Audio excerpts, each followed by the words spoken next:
This is Reimagining Higher Education, your go-to podcast with remarkable education leaders sharing personal stories from their experience in and around the sector, including reflection and hope for progress in the sector. With your host, Dr. Ashraf Mahate, Chief Economist for Trade and Economic Development in the Dubai Government, consultant in the areas of international trade, export promotion, inward investment attraction and entrepreneurship, Fellow of the Royal Society of Arts, and member on Studiosity's Academic Advisory Board. Welcome to the Studiosity podcast. My name is Dr. Ashraf Mahate, and today I have a wonderful guest, Professor Maurits van Rooijen, who is the Rector of the University of Europe. Good day, Professor. Good day indeed. How are you? I'm fine, thank you. And it's really a remarkable to have you on our show. I've gone through your resume, and it's amazing. It's not very often I say this, but you really have done an amazing amount of things in your life. Perhaps you could start off by telling us your career and the different stages it's moved and how this has shaped you as an individual. Wow. How long is this podcast for? No, I will give you an executive summary, right? Not surprisingly, I started off my career purely as an academic at my alma mater, Utrecht University in the Netherlands. Very much interested in the concept of sustainable urbanization, even though in those days that was not called sustainable urbanization yet, but really green cities and so on. That's really what I'm interested in, very multidisciplinary. Great passion for that. But as everything in life can take a turn, I had my academic career. I did quite a bit of work in media. I was quite tempted by that as well. And then I got an invitation from the Erasmus University Rotterdam to take up a position on the administrative side, management side. So half-time, in addition to my academic position, make this an international university. I mean, nobody thought that was a big job. So half-time would be more than enough. Of course, that got a little bit out of control. So over time, over 7 years or so, that position actually became my dominant position, 90% of my time. Very exciting to transform a very Rotterdam-focused university into an internationally well-known university, Erasmus University Rotterdam, has of course a strong international reputation. And then in those days, you were when you worked at a Dutch university, a state university, you were a civil servant, so you had a job for life. And somehow that's not me. I'm a bit more entrepreneurial. I'd like to, spread my wings a little bit. So I had an opportunity in 1993 to move to London, the University of Westminster, which again was a very local university, very undergraduate-focused university. Just changed its name from PCL to University of Westminster, unknown. And I thought, wow, an university in the middle of London, a wonderfully professional education portfolio, beautiful history, reaching back to the 1838. Great opportunity. So I actually took up a senior management position there. And I helped that university to really become a very internationally and renowned university with a strong presence in postgraduate education and so on. So really a transformation job. And that's what I kept doing. I mean, but in different type of institutions. So during 5 years, I was at the same time at Westminster as vice president, as at Leiden University, and then the ancient research-led university. But again, very much about the international agenda, building up postgraduate education, etc. And then became president of a Dutch university, now a business university, very prestigious leadership institution funded by companies, mainly. Also very much a transformation job. I mean, the university has suffered from the financial crisis, and I enjoyed that. And then I decided maybe it's either time to take it a bit more easy or take another big step, and that is and that's how global university systems came into being, which of course is a very innovative concept in higher education. It's an American-style university system, but then at a global level. So it's a group of very diversified higher education institutions which are backed by an equity company something like 30 higher education institutions now. We launched it as Global University Systems 12 years ago, maybe something like that. And now we have something like 30 higher education institutions around the world. We have 30,000 students in our own system. And then we have a lot of partnership arrangements as well. We have more than 80 campuses around the world. So it's a pretty big operation, a pretty big university system. And that was fun. So that was my most recent project. Wonderful, a fascinating background, many different layers and also many different tracks that you've taken. And now you're, of course, the rector of the University of Europe. Right. And it's a university that's recently entered the UAE market. So can you tell us a little bit about the University of Europe and also what made it enter the UAE market? So yeah, just to clarify, I do several positions at the same time. So Global University Systems, I'm still the person in charge of the academic side of Global University Systems, the entire system. But then when University of Europe in Germany became part of Global University Systems, in Germany, rectors are and presidents, university president, I mean, nowadays they use the word title, president, are elected by the Senate. So the Senate of the University of Europe for Applied Sciences Germany asked me to stand for election. So I do that in addition to my group level position. University of Europe at that stage 6 years ago was a relatively small institution. It's now a mid-sized institution. I think we now have something like 7,500 or so students with various campuses. We added the Potsdam campus. We have campuses in Berlin, Hamburg, and Iserlohn on the other side, covering a nice range of programs from information technology, business, design, etc. And in that period, we also moved it into what is called system accreditation. That means self-awarding. Why is that important? Because that allows us to do things which other German universities normally would not be easily do, and that is set up an operation outside Germany. Normally for German universities, that's difficult. When you're a state-funded university, that would be normally part of a consortium, you would teach in German, etc. As a private university, you have a bit more flexibility, but you then need to be system accredited to really be able to do this together with the backing of the ministry in Germany. So this is what we suggested to Dubai, where Global University Systems had an interest in creating a presence in the Middle East, an area we were not present yet. We asked the regulator in Dubai to look at our various institutions, which all were available. And they said, we are very interested in the German institution because it's another form of higher education we want to bring into the Emirates, into the Middle East. So that's how University of Europe ended up in Dubai. And yes, I'm also the president of the UE Dubai, in addition to my presidency in Germany and in addition to my position here in London. How do you manage all of it? So many hats. I love it. I love it. Look, I've always, like I said, for 5 years, I was vice president of a Dutch and a British university at the same time. In an interesting way, if you do different things at the same time, it takes away some of the stress because you have to focus on whatever you are, that's what you're doing.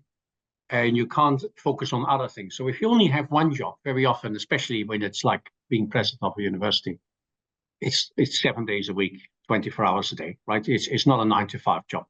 So actually, it can become quite stressful. But if you have different jobs, you have to prioritize and you have to know how to delegate. So that's one of the reasons why I like it, because it forces you to be focused, to be efficient with your time, and to build up really strong teams of people who can do actually the day-to-day work, because you don't have time to do that. So it makes you much more efficient by multi-jobbing, if I can put it that way. And the other reason why I like it is because in my position at Global University Systems, if you're not careful, you get very much in a kind of an abstract form. It's a big group. So you can't really have that much interaction anymore with students and professors, etc. When you become president of a university, you actually have that direct interaction again with students and staff, which gives me energy. I love that, right? I'm not there. I'm not an academic because I want to be rich and I want to be, well, no, I'm actually enjoy the interaction with my colleagues, creative, great people coming up with great concepts, but also especially students, young, ambitious students, etc. And in Dubai, of course, even more, because you start with a white sheet of paper, there's nothing. And then we could do things even in a little bit of a different way. So in addition to the interaction, which I enjoy with the new professors appointed, they are really good people, very enthusiastic, great students you get there. You have really interaction with them, but also with companies. So the Dubai model is also very much about having very, very strong interaction with employers. So they are sitting on an honorary council. We have all kind of meetings with them. We do projects with them. The students go there. So this gives me a lot of satisfaction to be able to be really hands-on involved in education and innovation in education, rather than, you know, becoming too too abstract, right? And not actually knowing anymore what's happening on the work floor.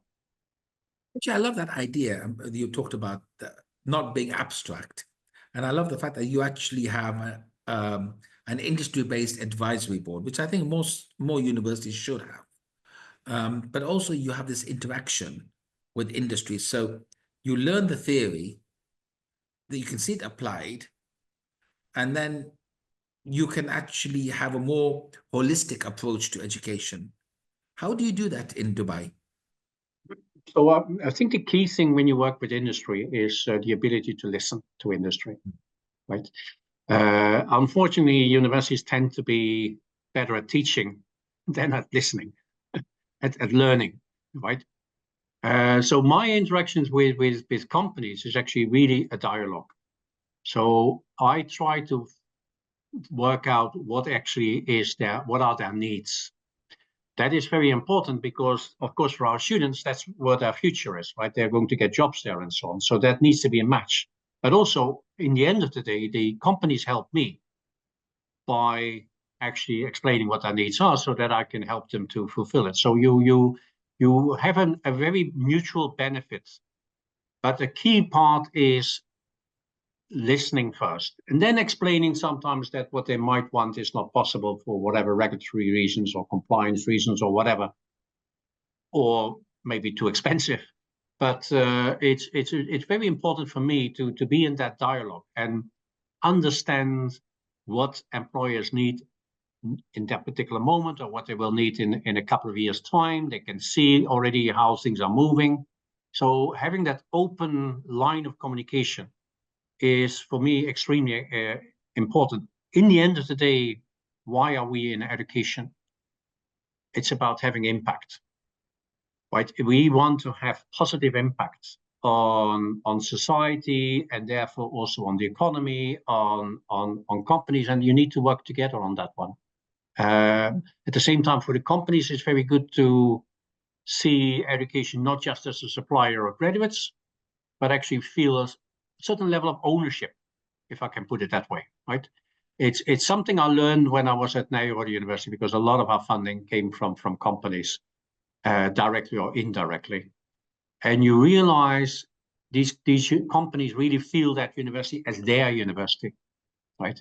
At a certain moment, I asked them a question where we had one of these round tables. I said, simple question, would it make any difference to you guys if we didn't exist? And they looked at each other and they said, that would be a problem if you didn't exist.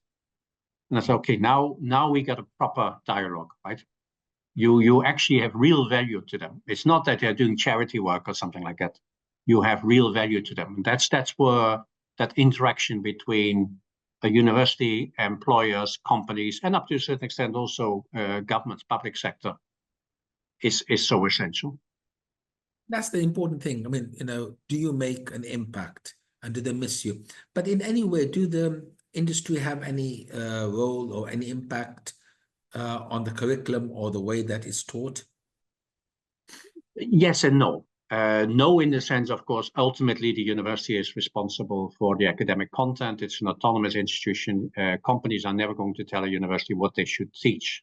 But what is important is that you know what kind of graduates they're looking for. what should the graduates not only know, but what skills should they have, etc. And this is where they do have an influence, because you do not want to deliver graduates which are effectively not really what they want to start with, and therefore will not offer them jobs and so on, right?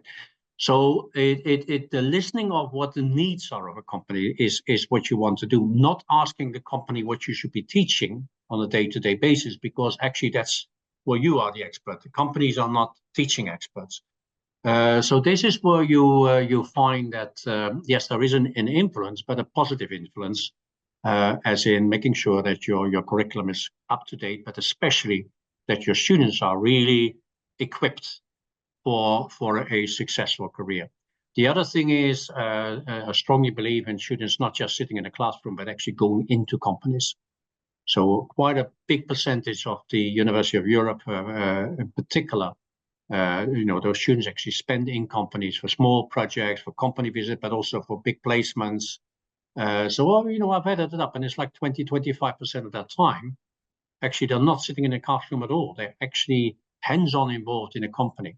So and especially more towards, of course, the latter part of their studies, so that the transition from being on a campus and being taught and so on to actually having to deliver, working in teams, understanding what is expected of you and so on, that transition is a smooth one when it comes to the actual employment. And of course, then the other thing is trying to explain to employers that education doesn't stop at the degree level.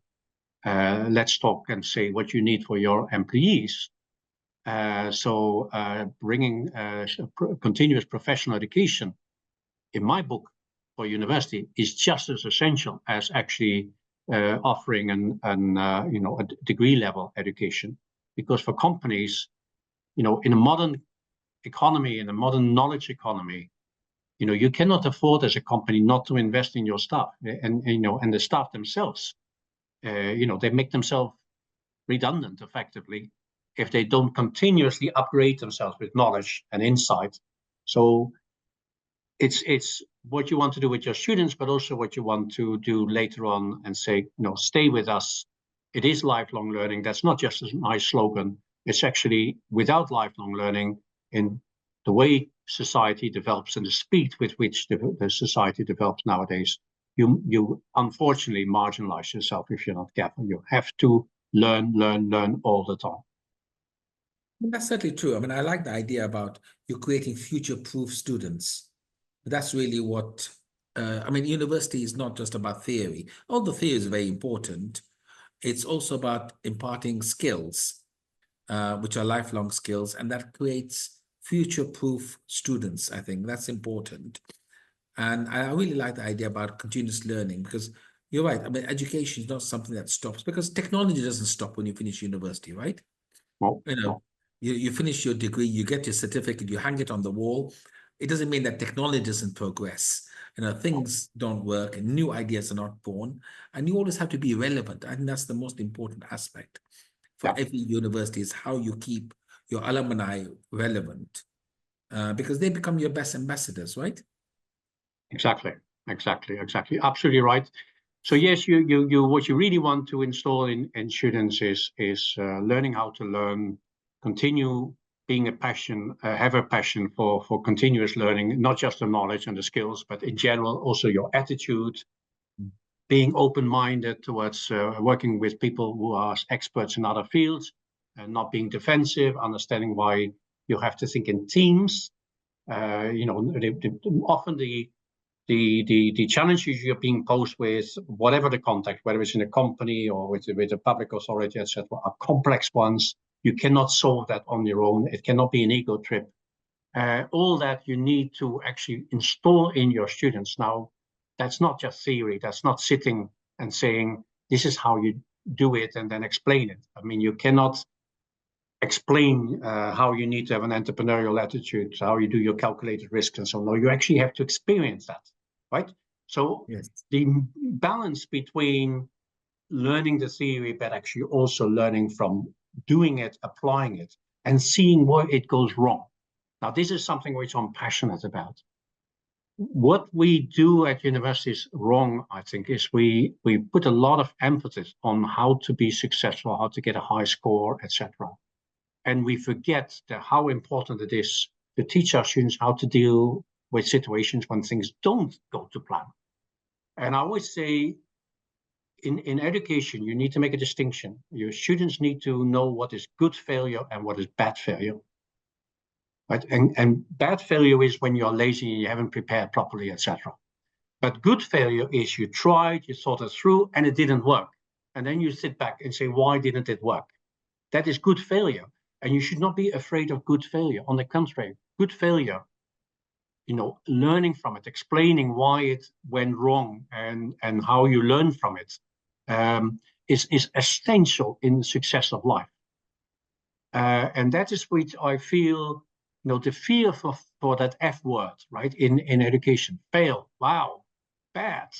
No, you got bad failure and good failure, and create a safe environment for students to experience good failure and how to deal with that.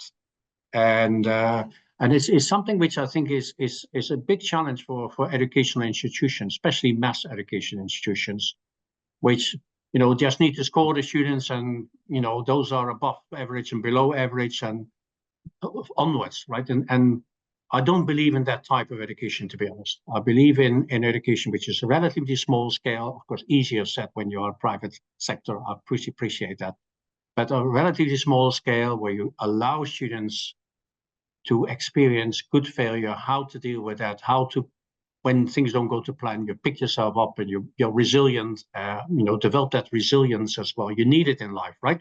Things don't always go to plan. No, and you're right. I mean, I like the idea about failure, because learning from failure, because who was able to walk in life without falling a few times, right? Who was able to ride a bicycle without falling and grazing their knees, right? Yep. You graze your knees and you learned balance, right? Okay. If you didn't graze your knees, you wouldn't learn balance at all. It's the only way to learn. Yeah. Yes, and those concepts of balance stay with you in life. Yeah. Later on when you do rowing and you do other things and you apply it in physics and you apply it in mechanics, those concepts remain with you. So although you might have learned them to ride a bicycle, they stay with you for many other things. So, Professor, you talked about how you actually use industry experts to teach. And I think that's fascinating. But if I were to go back a little bit, and I'm sure it's just a little bit that I'm going back to when you were at university. How was the university for you, both as an undergraduate and as a postgraduate? And do you bring in what you saw in terms of the best professors, the best lecturers, in the way that you expect your faculty to teach and how you also teach? So I think which is very important also when I look back at my own studies. My undergraduate studies were very, let's say, theoretical.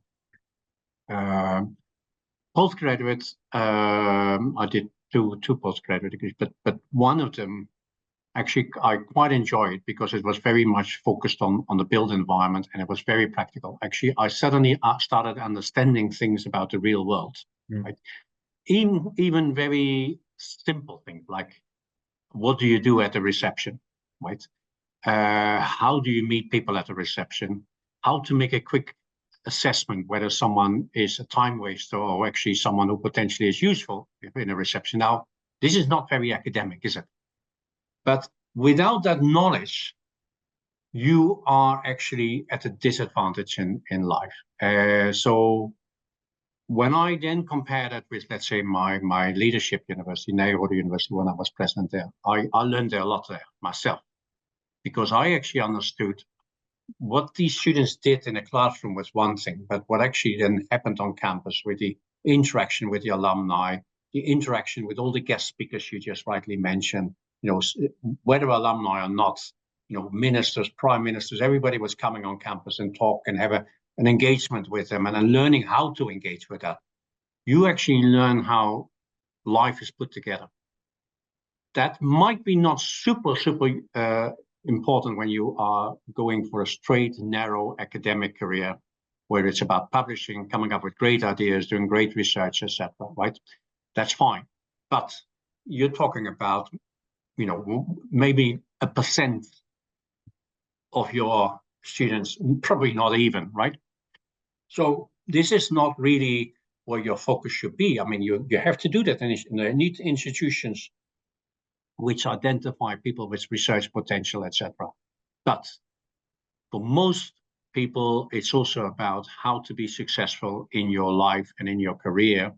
And you need to understand more than just the theory. So meeting people, listening to their story, real world stories, not some kind of theoretical case study or whatever, but real world story, and actually having an opportunity also to interact with them, ask questions, is something fascinating. And that can be from a captain of industry, it can be from a politician, it can be a former politician, it can be, we had that in Dubai, recently, someone who's also, we in Dubai, we are in one center, which is really the business area next to World Trade Center, right? So we, in those buildings, actually a lot of very interesting companies. One of them is a company which is very much about startup and venture capital, etc. And they came and do a speech for just a Saturday morning and a presentation for undergraduates, and the students who are just very interested, right? Everybody's interested in entrepreneurship and startup, etc. So they came and they enjoyed it and had a nice session. And then at a certain moment they said at the end, okay, let's do your pitch, right? Come step forward and do a pitch on a business idea. Everybody has an idea, right? So everybody has an idea, do your pitch. And so the students, wow, this is being thrown in the deep end, you do your pitch. And then a couple of these pitches, they say, actually, that was very interesting. Let's talk a bit more. And then they turned out they have a whole set of kind of filter system, whereby in the end, the last 50 or so go on to a boot camp. And then the last ones, they get, I think, $100,000 in US dollars in cash to invest in a company. So, you know, I'm like very proud. One of my brand new first semester undergraduate students actually got into the boot camp, etc., and is now in that process, right? So, wow, you know, it's great to have that talent without us actually realizing it. Now, why do I give you that example? It's where students really, you learn to understand what entrepreneurship is about because you're being put to the test, right? And so having not only listening, but actually having opportunities to get engaged with that and actually being challenged and so on, is you learn so much from that. You really learn a lot from that. And yes, of course, you still need to learn your theory and understand whatever the optimum of Ricardo is and all that kind of stuff, of course. But for your success in life, these experiences, I think, are very often more important than anything else. This is the real world. And so, yeah, I'm getting people on as guest speakers, but also company visits, but doing more placements. And I always say to companies, ideally challenge them, give them a difficult question, give them a project, maybe a competition, right? Students love a competition. Yes. We did a great competition recently. I love this one with Bosch Appliances, and it was for senior high school kids. And the competition was, you know, make our appliances more green, make them more sustainable, come up with ideas. And we had a really nice high-profile jury, you know, and the ideas which came out of that, wonderful. I mean, genius. Actually, we called it a green genius, and definitely some of the ideas were green genius ideas, right? And it's kind of unleashing that in young people. There's so much creativity there, so much out of the box thinking, and you know, it's so satisfying to be able to do that. Now you do that through your partnerships with real world. They got money to invest in this. They can make it happen, right? And even good ideas they could have. You know, who knows? Some of these ideas might actually happen in practice, right? So it's that interaction whereby you expose students to both understanding the theory and the conceptual side, but also the practical side. It's a journey I went through myself as an academic, right? I told you my interest is in green urbanization. That journey started from very theoretical questions of why do we have green open spaces in city? What is the economic justification for that, etc. Very blue sky thinking, and shifted towards being actively involved in planning and thinking through of new towns and new settlements and so on. because ultimately there's more satisfaction to be had from actually contributing to a new environment and a new, more sustainable environment of a city than just the theory of it, right? So making that journey from the theoretical to the actual practical and having real world impact is extremely satisfying. So that's what I also enjoy, the concept of what they call applied sciences. So actually, you're a University of Applied Sciences. Sometimes people say, oh, well, you're a University of Applied Sciences, you're not a real research university. No, of course, we do research, but it's about impact. And you measure it in a different way. Doesn't mean that I'm against blue sky research. As I said, I'm a product of blue sky research myself. Very important in society to have space for blue sky research, where the abstract thinking, the conceptual thinking, thinking things through, etc. You push the boundaries, super important. But you need to balance that with, okay, how can we get real impact here? And students, normally the kind of students who come to a University of Applied Sciences, they love that last question. How am I going to have real impact? How is it going to, how am I going to impact the real world, and how is the real world going to impact me? I mean, that's fascinating because that's very different to my university. I mean, both my undergraduate and postgraduate was extremely theoretical. And that's why it's taken me so long to go to a networking event and work out who's a time waster, who's not. Because these are, of course, also very important practical skills. But you're right. Education's moved a long way. But we've talked a lot about teaching, but what's your leadership style? And what do you try to bring out in your faculty? Actually, my leadership style is very much that of a good teacher. It's so what I mean by that is I don't tell people what to do. Okay. I normally ask questions. And my experience when you work with, especially in an environment of professionals, and professors are, of course, professionals, experts, they quite rightly are skeptical when I tell them what to do. 99.9% of what happens in the university, to be honest, I barely grasp what it's all about, because these are experts, right? If I immediately understand what it's all about and I know it better, in some ways you could put a bit of a question mark about that professor, because it shouldn't be me, right? So you have to respect for your colleagues that they actually have some real knowledge. Of course, you also want them to come along with you on a journey. Now, I know that I cannot get my colleagues to come along on that journey just by telling them, right? And saying, this is the direction, now follow me. They're not in the army. They are smart, intelligent, professional, creative people. So they will want to understand why and what. So my experience with that is actually allow people to discover that themselves by asking the right questions. You ask the question. So let's say sustainability. Very important. We all want to make sure that sustainability features in teaching. Now, I cannot actually tell people what that actually means in that particular program, because I do not know how that works, right? So I say, okay, you tell me how that's going to look like. So initially, when you ask the question, they look at you and they say, okay, so what do you want me to do?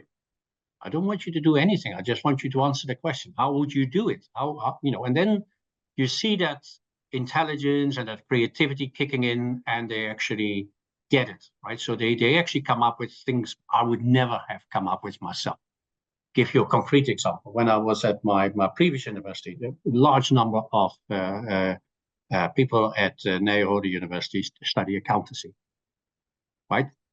Now, this institution stands for leadership and entrepreneurship, etc. And that's not necessarily things which you would use as a definition of accountants, right? So I would say to the accountancy professors, not what they need to do, but how would they do it? How would they introduce to the accountancy education concepts like entrepreneurship, leadership, and feeling responsible, etc.? And initially they look at you and they say, well, there's accountancy, that's not right. Of course not, right? There's nothing to do with accountancy. Accountancy is being technically a really good accountant. And then they start thinking and they realize, well, what actually is a problem with accounting? Well, sometimes communication skills of accountants isn't particularly great, right? So actually, if you want to think of a different type of accountant who actually understands entrepreneurship, who works with entrepreneurs, but actually understand what entrepreneurship is about, who actually understands leadership, who actually understands that you need to talk and listen and explain what you're doing, and also listening what the client really wants.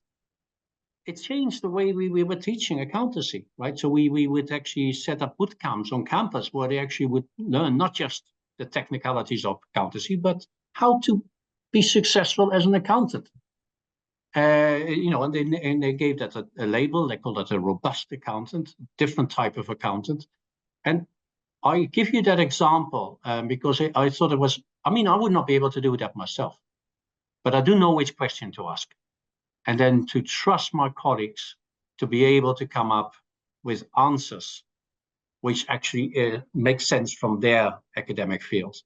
So my leadership style is very much about challenging in a good way, asking the right questions, and let people get on with it, and also allow people to make mistakes. Right? We earlier talked about failure. You need to do that in your management style as well. In fact, if your senior team, I'm not talking about the more junior stuff, but especially your senior team, if your senior team never makes any mistakes, they're probably the wrong people, right? Because that means they are not pushing, they are not actually trying. If they make a mistake, they come back and say, okay, we tried that, made a lot of sense, we discussed it, but it didn't work. Why didn't it work? Let's learn from that. That's exactly what you shouldn't want to do. But actually at senior level, in an organization, that's what you want as well. You need your senior team to make mistakes. But there are also bad mistakes, and bad mistakes are the mistakes which are, you do not actually report on them. You try to hide them.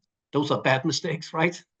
And bad mistakes are also, you hadn't actually thought it through very carefully. You just tried something to see whether it might work or not. That's a waste, right? You need to think things through properly first. So there are bad mistakes as well. But the good mistakes, you would expect your senior team members to make good mistakes and have a discussion about that, learn from it, and that's very important in an organization. I think you've nailed it, because managing a university, you're managing highly intelligent individuals, right? And they're specialists, they're the top of the field. Yeah. So managing them is actually very difficult. But I really love the idea that you actually capitalize on the research aspect of an academic, which is you set the problem, you create the hypothesis, and then you let them work out a methodology with the discussion and with the results, right? So you're actually using academic, what I call the academic framework, as a leadership model, which I think is fascinating, because that's really what academics enjoy, right? This model might not work in a corporate, it might not work in government, where people are not used to asking questions and then answering them. But academics love asking questions, right? They ask the students questions. But they also ask questions of themselves, and that's why they get research publications, right? So I love this idea, and it's a wonderful way of bringing the best of a faculty, but also using something they're very familiar with, the hypothesis testing, the exploratory work. Yeah, and they feel ownership, right? So when you actually have thought it through and you come with a solution, it's your solution. Right. You're not executing someone else's solution. It's actually really your solution. So that works much, much better than, most academics don't like someone coming in and saying, this is how it is. The good academics will be critical. So whatever you throw at them, they will ask questions back, right? Because they want to make sure that have you really thought this through properly. So my experience is, rather than come up with the answer, sometimes I do know the answer, right? In all fairness, I'm not maybe talking about a particular issue on a discipline, but maybe a different type of issue, which is something closer to what I know. I know how to do it, but even then, I would not say this is the answer. Even then, I prefer my team to discuss it, probably come to the same conclusion as I did. Sometimes not come to the same conclusion because I had actually not thought about something, right? So they come to a better conclusion. But most of the time they come to a similar kind of conclusion or the same conclusion as me. But now they own that conclusion. It's not just because the president said that is the conclusion. and that non-directive approach in professional organizations, I think, works very well. I do stress professional organization. Of course, you know, if you're an army and you're at war or whatever, you don't really want to have discussion groups, right? You want the general to say what's expected. So you know, it is very much circumstance dependent. But you asked the question about leadership in a context of professional organizations, universities. That is, in my experience, the most effective one. No, I totally agree with you. Now, one of the things that we can't avoid in modern life, those two letters, AI, right? What is your take on AI and how it will evolve teaching, both at your university, but generally in terms of education? So there's AI, of course, touches everything, and it's a pretty big topic. You certainly put on the table. It's not a simple. This is it. First of all, there is the AI and the non-academic side of universities, which is massive. Whether it is student recruitment, admissions, or administration, career offers, etc. Which where universities can use AI to be much more efficient, to be much more personalized in their services, much faster, much more cost-effective as well, etc. So there's a whole area which universities often forget about because they focus very quickly on the classroom AI, whilst actually, you know, the big majority of what happens at the university is actually not all classroom, and the student experience isn't all about the classroom. So that's, first of all, AI and the university means much more than their teaching. Secondly, it's a no-brainer that students need to be really comfortable with AI. What does that mean? It means not only applying it and using it as a quick tool, but actually also understanding what the limitations are on AI and how to deal with AI. So AI has, you know, big opportunities in academic research as well, and in teaching. You can make things much more personalized. But at the same time, that critical thinking you do need to apply to AI. So AI in that sense is not that different from, let's say, a newspaper or a printed book. It doesn't actually always give you the right answer. Right? That kind of mistrusting of what AI comes with, because AI doesn't always give you the subtlety of what you would do as an academic. One of the key things which define you as an academic is that you question everything. So you never say this is it. You only say this is the best possible answer given what I know, etc.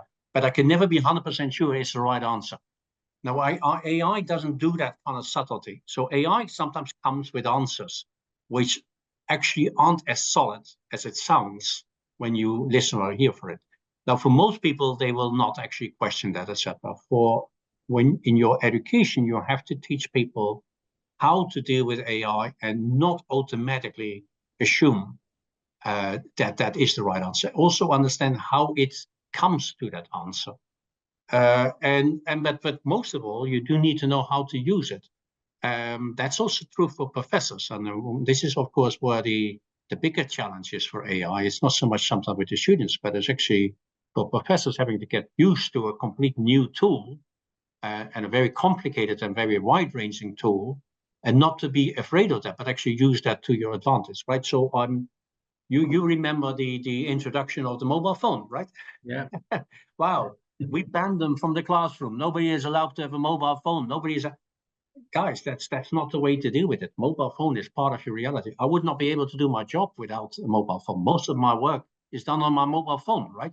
So using that, teaching students how to use a mobile phone, actually it's a useful tool also in the classroom, is something we have learned to do. It's not ban it because it's disruptive, but no, actually it's a very important and useful tool, but you do need to know what actually to do with it, how to use it, etc., and not just assume to believe everything Google search throws at you, that is actually the answer, etc., right? So for professors, this is actually a big challenge, because they have to make another big learning jump themselves. And I know that some of my colleagues are insecure about that, because they look at the classroom and they understand these are all smart young kids. They understand AI much better than I do, right? Wow, that's a threat. So what is often the reaction? I'll ban it. You're not allowed to touch it, right? No.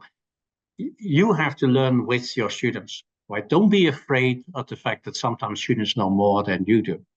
And this is something which is really, in the professorial, position. It's a big challenge because you're a figure of authority, so you need to know all the answers. And of course, you don't.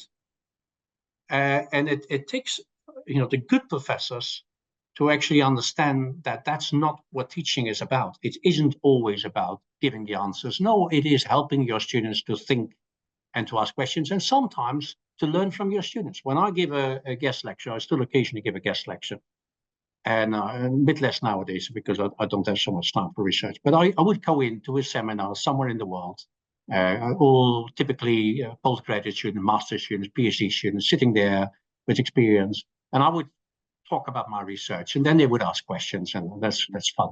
And then occasionally they would ask questions, and I said, wow, I have not a clue. I have not thought about it, right? That's a really good question. I cannot answer it, but it's a really good question. It stays with me. And you walk away, and then people say, how did your seminar go, right? And they would say, well, it was embarrassing that you were exposed. And I said, no, I love this because for me, a good seminar, a good lecture is learning something from it as a professor. I walk away with it and I've learned something because someone told me something I hadn't thought about, someone told me something new I didn't know, or they asked me a question which I'm now going to think about. I learned something as a professor.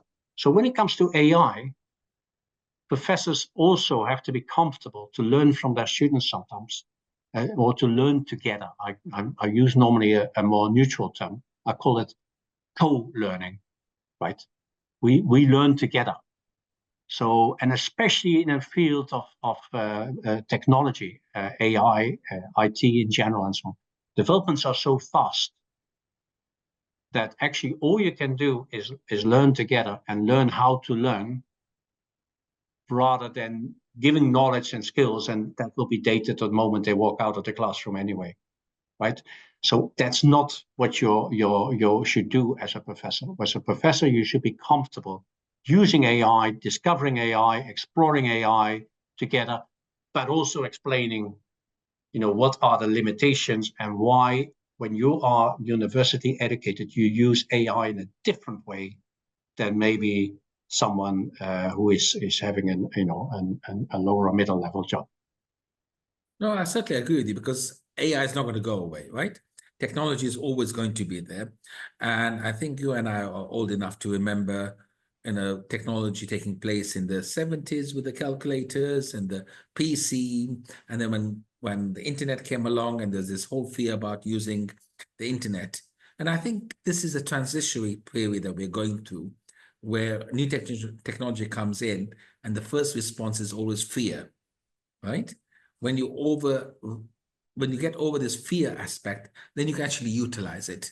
Yeah. But talking about utilizing AI, Studiosity actually had a steering group yesterday, and there were two main themes. One was about how AI impacts teaching, but also how AI can be used in creating an excellent an excellent organization, right? How can you optimize output? How can you minimize costs?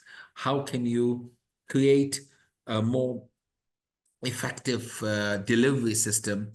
I'm sure you get a lot of university applications. How do you use AI to filter some of this? In one of the other universities that I talked to, they actually used AI as a student welfare, a 24/7 student counselor, but AI controlled. And this was the way that universities are actually using it. There are a lot of ways it can contribute to improving things at the university. One is personalize. AI has the ability to personalize much more than the very generic answers, right? So this is powerful. Secondly, as you rightly said, 7/24. It's always available when you need it. You can't really do that with staff realistically.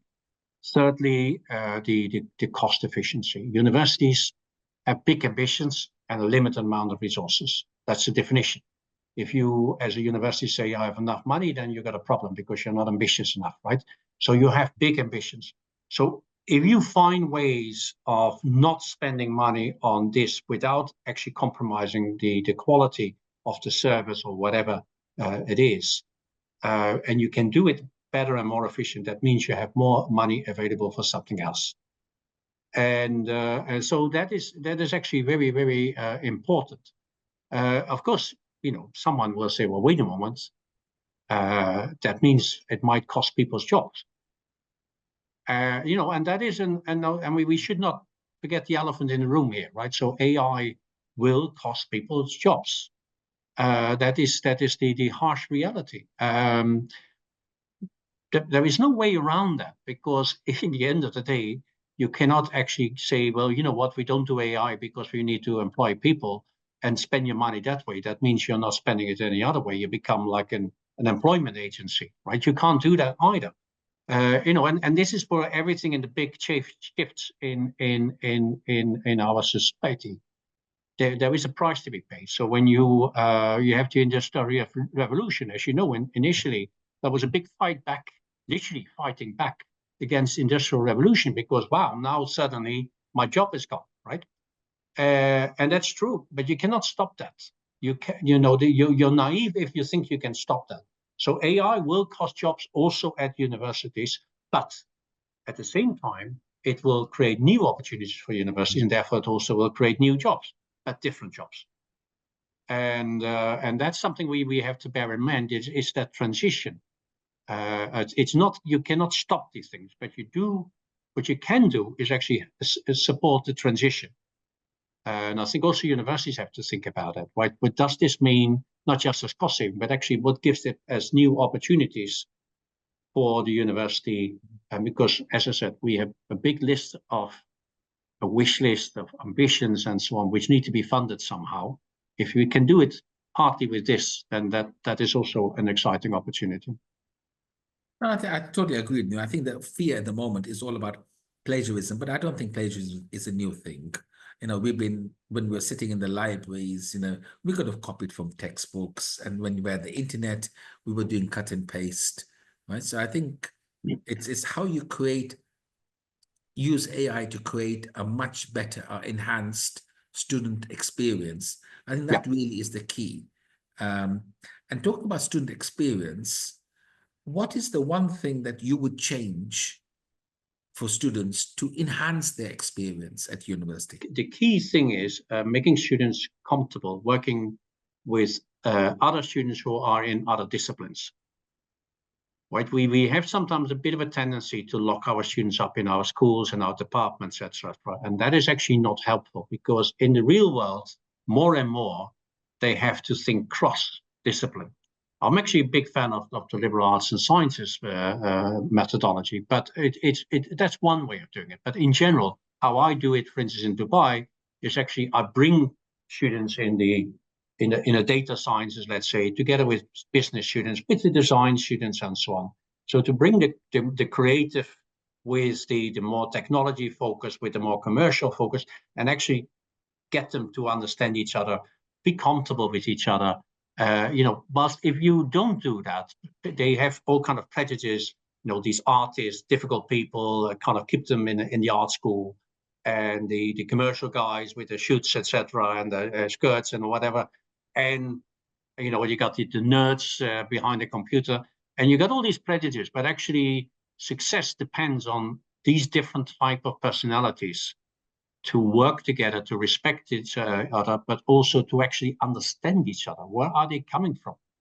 Now, and this is even at a company level, right? So you have a company board, you have a finance person, you have a CIO who's doing stuff with software, which can make or break a company, but nobody actually have a clue what they're on about. Finance very nervous because he has not a clue what kind of budget is and what kind of expectation. So they don't really talk with each other. And then you got the CEO who just look at it, and he doesn't often understand the CIO and the CFO, and they have to work together. If they don't manage to work together in respect and open their mind up and so on, the company doesn't become successful. It's as simple as that. So you got that at that level, you have to already introduce that, I feel strongly, while students are studying, and actually get them comfortable with different types of students and so on. So if there's one thing I could do is I would say, I understand why there is such a thing like departments and disciplines and schools, etc. Gives a nice structure and so on. But actually, once you got that, try to break through it as much as possible. And that certainly makes sense, because I think traditional universities, as you said, are very silo-based. So my last question is, what advice would you give your younger self? Be relaxed. Be relaxed. I mean, with hindsight, my career makes a lot of sense. But of course, when you go through it with all the changes and there's a certain level of anxiety. And also when you are getting into senior positions, or when you're first time you're president of a university, wow, you have a kind of a stress factor, right? And when you're older, like me now, gray hair, and I've been through it all and so on, I would say relax, right? It's fine, and yes, things don't always go to plan. Things happen, change happens, which you haven't asked for, and change isn't always nice, but don't get too worked up about it. I'm a lucky person. I rarely have a sleepless night, so that's the good news. But I would say, looking back, sure, I'm an ambitious person in my own right, but be careful that it doesn't stress you out. And I would say, with hindsight, I can say it will be all right. Relax.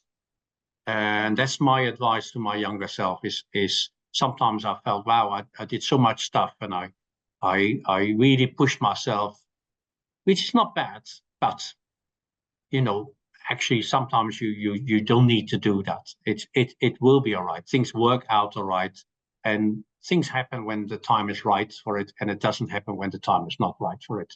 Relax about that. I think that's advice for the older me, not only the younger you. I love those words, advice, because yes, you're right. In life we get stressed, and we always want everything to be perfect, and things happen.